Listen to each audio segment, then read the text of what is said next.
Maging alerto Bicol Region. Nakataas ang red rainfall warning sa Sorsogon.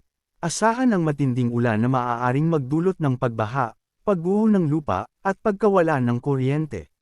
Ang yellow rainfall warning ay nakataas sa Catanduanes at Northern Samar, kung saan posibleng magdulot ng pagbaha at landslide ang malakas na ulan. Samantala sa natitirang bahagi ng Catanduanes at Camarines Norte, asahan ang pabagso-bagsong malalakas na ulan. Mag-ingat at maging alerto sa banta ng pagbaha at pagguho ng lupa sa mga naturang lugar. Patuloy pa rin ang pag-iral ng malakas na amihan kung saan ramdam na ramdam ang malamig na hangin dulot ng northeast monsoon. Apekto ng amihan ang malaking bahagi ng Northern Luzon, Cagayan Valley Region, Isabela, La Union, Pangasinan, Ilocos Norte, Batanes, Babuyan Island, at Tuguegarao, dahil parent sa amihan mataas ang alon sa mga baybayin ng nabanggit na lugar. Samantala patuloy na nagpapaulan ng Xiarlin kung saan may malalakas hanggang sa katamtamang pag-ulan sa Bicol Region. Eastern Visayas, Northern Samar, Southern Samar, Davao Oriental at iba pang bahagi ng Mindanao. Visayas Thunderstorm Advisory, issued Saturday, January 11, 2025.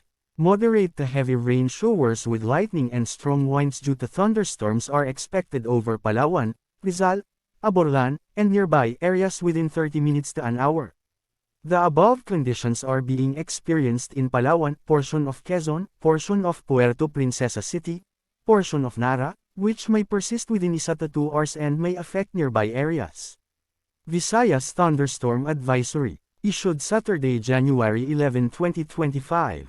Moderate to heavy rain showers with lightning and strong winds due to thunderstorms are expected over Negros Occidental, Isabela, La Carlota City, Pontevedra, Hinigaran, and nearby areas within 30 minutes to an hour.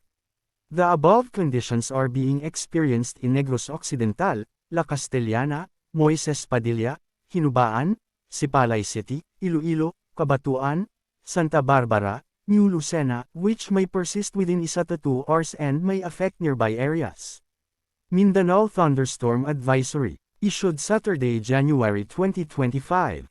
Light to moderate rain showers with lightning and strong winds are expected over Zamboanga del Sur, Tambulig, Venanzoa, Sagun, Margos sa Tubig, Bayog, Dumingag, Midsalip, Josefina, Molave, Mahayag, Misamis Occidental, Don Victoriano Kyongbian, Osamis City, Sapang Dalaga, Concepcion, Zamboanga del Norte, Sindangan, Jose Dalman, Manukan, Sarjuazmi Dagdagan o Bawasan Aser, Katipunan, Butalak, Labason, Kalawit, Dapitan City, Rizal, Sibutad, Dipolog City, Polanco, Pia Dagdagan o Bawasan An, La Libertad, Mutia, Salog, Liloy, Zamboanga Sibugay, Roselorlim, Bukidnon, Pangantukan, Kalilangan, Cabanglasan, City of Malaybalay, Lanao del Norte, Nunungan, Lanao del Sur, Marogong, Butig, Bumbaran and Maging within the next 1 hanggang 2 hours.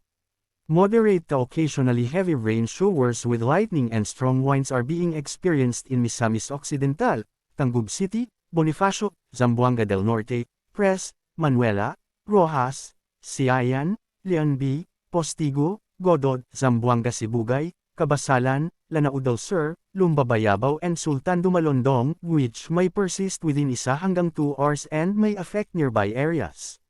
Manatiling nakatutok sa weather balita para sa bago pang updates. Don't forget to subscribe. Thank you for watching.